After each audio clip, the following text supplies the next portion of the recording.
Este é o Conexão Futura, aqui na tela do canal Futura e também na internet. Saiba tudo sobre o nosso programa acessando o site futura.org.br/Conexão Futura. Aqui você encontra, então, os nossos programas mais recentes para você divulgar aí nas suas redes sociais e acompanhar também nossas novidades no Facebook, no Twitter, no WhatsApp e também no YouTube. 2015 está terminando e os primeiros balanços já estão sendo feitos no plano internacional. Foi um ano muito difícil, em que atentados com supostas motivações religiosas dominaram boa parte do noticiário. E a guerra civil na Síria não se resolveu, muito pelo contrário, se agravou. De um lado, milhares de refugiados, para escapar dos horrores da guerra, fugiram em direção à Europa e nem sempre foram bem recebidos. Um problema humanitário de grandes proporções. Do outro, a guerra permitiu o crescimento do Estado Islâmico, que somou à violência habitual dos grupos terroristas, a utilização intensiva da internet e das redes sociais. Ao mesmo tempo, a questão ambiental parece finalmente ter conquistado espaço nas agendas dos líderes das grandes potências e das indústrias. Então, no programa de hoje aqui, vamos tentar fazer um balanço do ano de 2015 no plano internacional e de que forma fomos afetados aqui no Brasil por esses acontecimentos. Para essa conversa, convidamos dois observadores experientes e muito atentos. Ao meu lado aqui o diplomata Marcos Azambuja, ex-embaixador do Brasil na França. Um prazer recebê-lo aqui, tudo bem? Obrigado. Grande prazer. Também conosco aqui o José Niemeyer, que é coordenador de graduação e pós-graduação em Relações Internacionais do IBMEC no Rio de Janeiro. Bem-vindo, Niemeyer. Tudo bem? Obrigado. E você em casa, como sempre, também é nosso convidado. Então já começo aqui o nosso bate-papo mencionando aí atentados na França. A gente começou o ano de 2015 com atentados ao Charlie Hebdo, aquele jornal com caricaturas. Todo mundo acompanhou bastante aí essa questão com as mortes dos jornalistas. E agora também, em novembro, encerrando o ano, mais atentados na França. Começando a ouvir então, por favor, Marcos Azambuja, que conhece tão bem esse país. O que a gente pode tentar entender, né, desse momento histórico em que atentados na França, no começo e no fim do ano, e todas as questões que se repercutiram a partir daí, o François Hollande, o presidente da França, dizendo que a França está em estado de guerra nesse momento? Olha que a França tem uma longa tradição de conviver com o terror. Robespierre não nasceu longe de Paris. Durante a ocupação nazista, Paris, durante anos, foi vítima de um terror sistemático. A França, portanto, tem uma tradição de enfrentar o terror, sobreviver a ele e sobrenadar. A minha confiança na capacidade francesa de, através da racionalidade, da civilidade, da razão, do republicanismo triunfar, é permanente. Está traumatizada, Paris está machucada, Paris está com uma sensação de insegurança. Eu acho que o efeito é mais teatral, mais do que profundo. Nos acontecimentos de 2015, o atentado ficará claramente registrado, mas ele foi mais consequência de coisas que aconteceram fora, no Oriente Médio, o Estado Islâmico, o fracasso das tentativas de organização. O que se fez no Afeganistão fracassou, no Iraque fracassou, na Líbia fracassou, no Líbano fracassou, de modo que você tem uma situação no Oriente Médio que leva, primeiro, a essa imensa imigração. É um movimento de grande vulto. Dois, a essas explosões momentâneas, pontuais, de violência aqui e acolá, que tem um valor jornalístico imenso. Tanto Charlie Hebdo, no começo, como os atentados depois, muito mais danosos, tem esse efeito de atingir uma cidade que, para o Ocidente, é o símbolo da nossa cultura, da nossa civilização. Portanto, o impacto é imenso, mas eu vejo o que houve na França mais como consequência que como fator determinante. A França foi escolhida para ser exemplarizada como um lugar para mostrar que a militância, o jihadismo, continua, ou cada vez mais, é capaz de atuar e agir. Paris, né, conhecido no mundo inteiro aí como a cidade-luz, cidade do amor, a cidade mais visitada no mundo, né, que mais atrai turistas internacionais. Então, de fato, é um símbolo aí dessa civilização ocidental. Agora, Neymar, a gente olhando um pouquinho para trás, né, essa relação da guerra ao terror, voltando mais lá, como a Azambuja já mencionou, desde o 11 de setembro de 2001, né, se a gente for olhar aí na linha histórica do tempo, 14 anos, na história é pouco tempo, mas de fato a gente tem percebido a intensificação da questão do terror. Mas uma questão fundamental é entender um pouco mais o posicionamento da Rússia, né? A gente viu aí, após esses atentados também, a Rússia se aliando aos Estados Unidos novamente. Como é que você vê esse momento?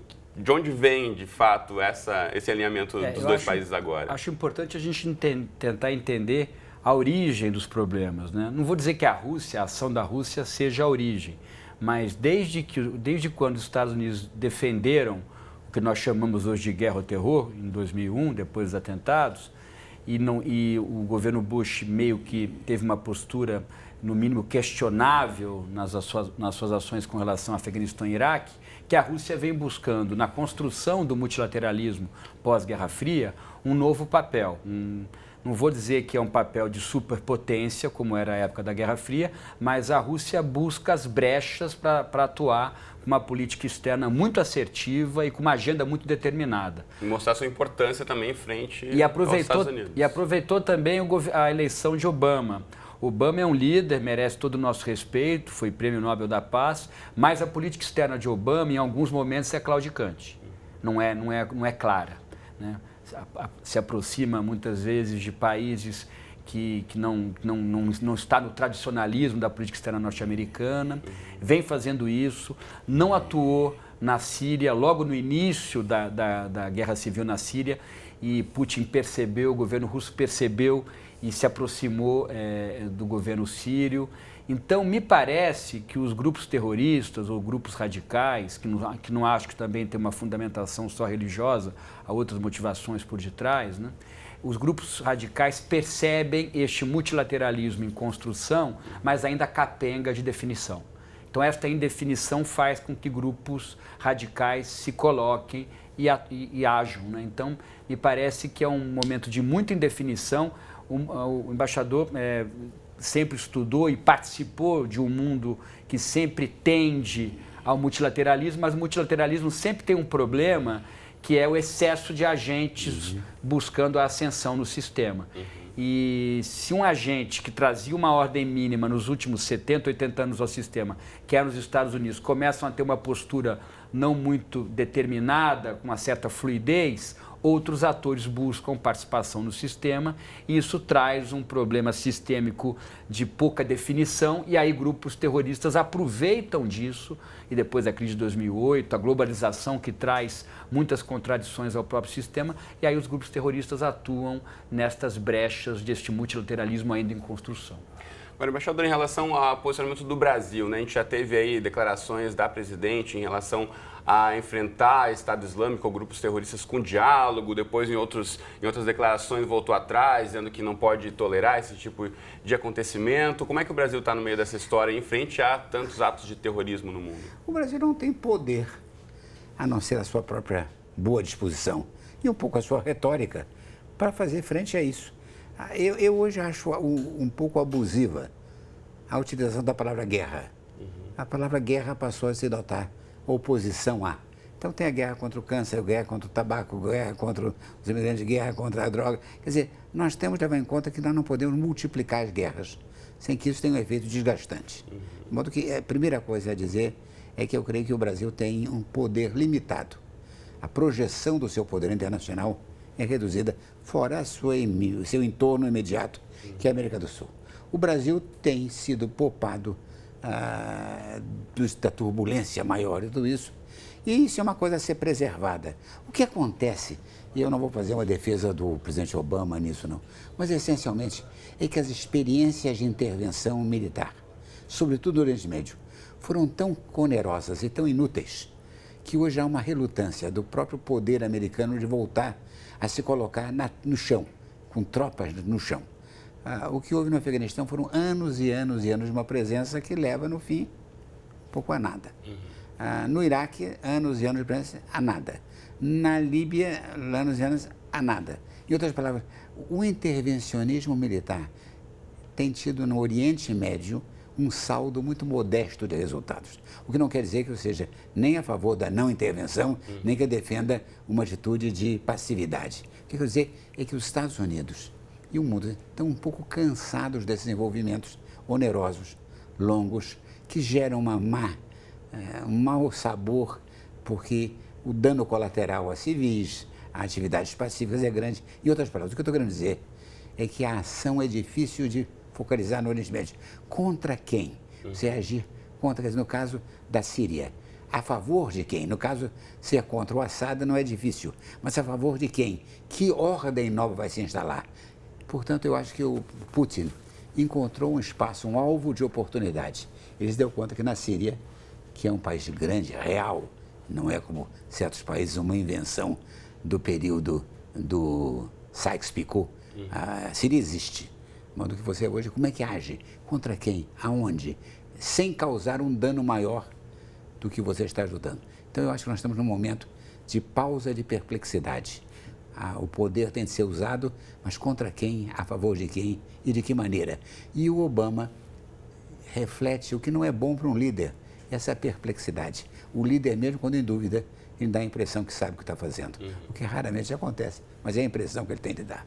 Agora, em relação à Síria, também a gente acompanhou a partir de 2010, 2011, com a Primavera Árabe, uma grande expectativa aí, a partir também de movimentações em redes sociais, a população se articulando e agora também, frente aos últimos atentados terroristas na França, também Estado Islâmico, numa guerra virtual, podemos dizer, com o grupo Anonymous, que tenta derrubar também essa articulação aí do grupo terrorista que utiliza redes como o WhatsApp, tão popular aqui no Brasil também. Como é que você vê esse novo elemento nessa questão do combate ao terrorismo, que é a internet, Niemeyer? Eu acho que a internet é um dos instrumentos dos grupos terroristas, mas o embaixador colocou bem, a expressão guerra, o conceito de guerra convencional que nós conhecemos, mudou muito, né? Nós temos vários tabuleiros hoje com vários tipos de conflito, né? Você tem, às vezes, 2 ou 3 pessoas que se reúnem numa caverna e ali eles podem promover, organizar uma ação terrorista. A gente perdeu um pouco o controle da origem do conflito, né? O conflito pode surgir de qualquer parte.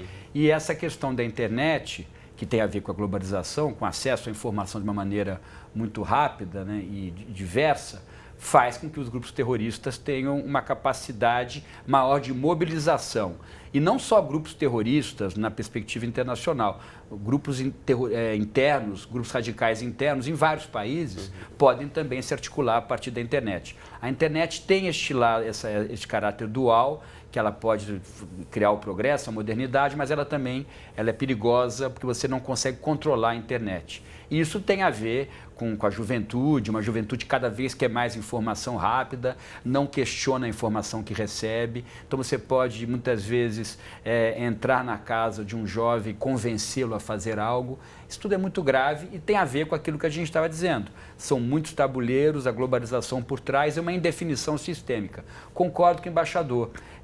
Obama ele tentou desconstruir os erros do governo Bush, mas é muito difícil, num sistema que tende à desordem sempre, um país que trazia o mínimo de ordem, o governo deste país, na figura de Obama, não ser mais definitivo em algumas posições. Por mais que a gente questione, não atuou na Líbia, quem atuou foi França e Itália, deixou de atuar na Síria.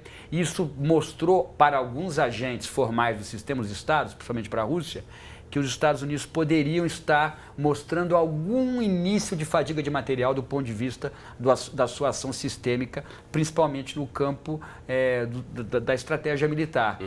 Talvez os Estados Unidos começasse a mostrar que não conseguiria manter a ordem sistêmica como sempre manteve, principalmente no mundo pós-Guerra Fria, no governo Clinton. Ali houve uma mudança, né? Bush fez algo também complicado, que era atuar de uma maneira, inclusive, irresponsável, como atuou no Afeganistão e no Iraque. Mas isso, pelo menos para camadas do eleitorado norte-americano e para alguns países, mostrava uma força que talvez nem Bush tivesse essa força, como demonstrou que não tinha, foi um fracasso, inclusive na perspectiva econômica, essas ações do governo Bush deflagrando a crise de 2008. Mas faltou ao Obama um pouquinho mais de definição na sua política externa.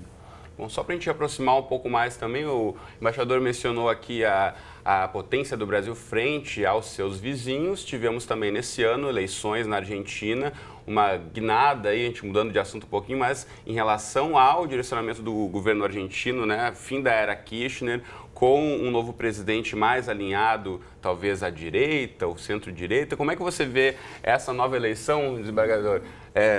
perdão, embaixador, a partir dessa eleição nova na Argentina, o que afeta no Brasil? Houve também o fim de um ciclo populista, nacionalista, que teve no Chávez, no Kirchner,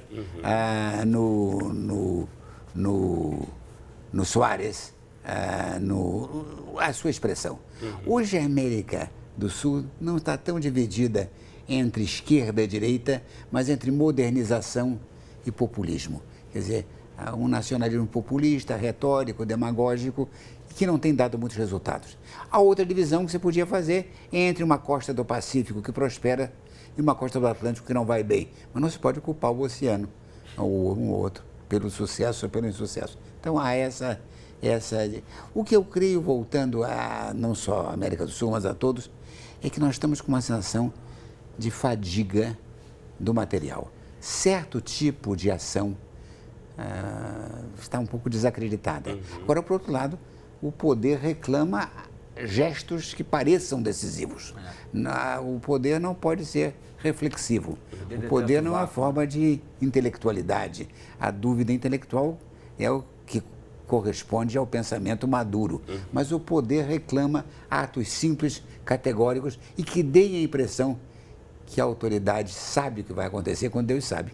A maior parte não tem a menor ideia também. Mas a parte da ilusão do poder é transmitir isso. Então, eu acho que na América do Sul, o ciclo populista está se esgotando. Eu creio que agora, com o Maduro, nós estamos tendo o teste disso na Venezuela. O que aconteceu também foi que, como o Mercosul ficou um pouco ligado a esse populismo, esse nacionalismo, ele está um pouco machucado. E as outras organizações ligadas ao Pacífico, ao Oceano, estão muito mais dinâmicas. O Brasil está correndo o risco, não de errar muito, mas de sair de campo, chegar tarde. Eu digo sempre uma coisa que eu acho que é verdadeira: o Brasil erra pouco. O que o Brasil faz é chegar muito tarde ao acerto. O Brasil demora em acertar mais do que erra. E o problema do tempo, sobretudo agora, nesse momento de aceleração de procedimentos, é que o tempo não é aliado de quem quer pensar muito. É preciso agir certo, mas depressa. Principalmente nesse momento de revolução tecnológica, né, investimentos em relação a essa área, a gente vê que são tão poucos no país. Como é que você vê essa eleição na Argentina, Niemeyer, afetando o Brasil também? Eu acho que foi muito positiva. Está na hora de nós mudarmos um pouco o eixo na política sul-americana. O populismo se esgotou como modo de fazer política na Argentina, na Venezuela, e vão ocorrer mudanças nesses países. E no Brasil também. No Brasil também. Por mais que a gente pensa que ainda tenha dinheiro para fazer populismo por parte do governo, o dinheiro vai acabar. Ano que vem é um ano dificílimo do ponto de vista de receitas e despesas. O Estado brasileiro vai ter problemas graves. No momento está discutindo isso no Congresso. Então, me parece que está na hora você até pode manter projetos sociais, mas com mais transparência, com mais discussão com a sociedade, não algo imposto, como se alguém tivesse uma agenda que sempre vai poder salvar o país. Um país sério não pode conviver com esse tipo de governo. E acho importante o que o embaixador disse com relação à decisão no campo do poder, o poder detesta o vácuo, e também na política interna. Eu sei que não é o tema da nossa conversa, mas não dá para não falar. O que está faltando, e a população percebe no Brasil, é um maior decisionismo com relação ao governo. O governo está decidindo muito mal nos últimos meses. Esse segundo mandato da presidente Dilma é um mandato de pouca decisão política e a população está percebendo. Eu acho que isso também faz parte da democracia, mas é um momento muito, muito delicado, né? De falta de decisionismo com relação ao poder. Bom, em relação, a gente voltando lá para o outro continente, na Europa, a gente sabe que também muito se falou sobre a crise na Grécia, também o reforço aí do posicionamento da Alemanha dentro do continente e também a China aí desacelerando um pouco os investimentos, acaba afetando o Brasil também. Como é que essa questão da economia internacional está sendo levada a partir do próximo ano? Como é que você vê isso? Olha, a economia internacional não vai mal, não vai brilhantemente bem. A desaceleração da China é um fato. A recuperação econômica americana não teve a energia, o brilho que costumava ter em outros ciclos anteriores, mas não vai mal. Quem vai mal é o Brasil. O Brasil hoje está quase singularizado como um doente na sociedade internacional em termos econômicos. As outras economias tem resultados às vezes mais brilhantes, mais medíocres, mas em caso quase que nenhum houve uma queda tão dramática de expectativas como no Brasil. O Brasil tem um problema adicional, é que desta vez não dá para culpar ninguém. O Brasil tem aquele problema de que nós não podemos atribuir as nossas dificuldades ou a um acerramento do conflito internacional ou uma crise Não, o mundo não ia brilhante, mas não ia tão mal assim. O Brasil cavou sozinho o seu buraco. Quanto nós temos. A outra coisa que mostra que mudaram os parâmetros é que no Oriente Médio, voltando ele para o momento, essa é a primeira grande conjunto de crises que não tem no problema Israel-Palestinos o seu eixo fundamental. O problema está lá, mas ninguém atribui o Estado Islâmico, a situação na Síria, àquele conflito árabe-israelense. De modo que mudou o eixo, de modo que você tem essa percepção de que o mundo avançou. Eu acho que nós estamos diante de uma necessidade de atualização. O Brasil continua fiel a certos valores que não estão errados, eles apenas no momento não estão na primeira linha. Eu costumo dizer várias vezes que o Brasil erra pouco, o Brasil apenas demora muito em acertar. O problema brasileiro não é que ele tome um erro, os caminhos brasileiros não são desastrosos, agora são tardiamente corridos. O Brasil só chegou à ideia de que direitos humanos era uma coisa importante muito tarde. O Brasil só começou a pensar no meio ambiente muito tarde. O Brasil só fez a reconciliação com a democracia tarde. O Brasil demora em acertar, mas o problema não é tanto o erro, é a lentidão do acerto.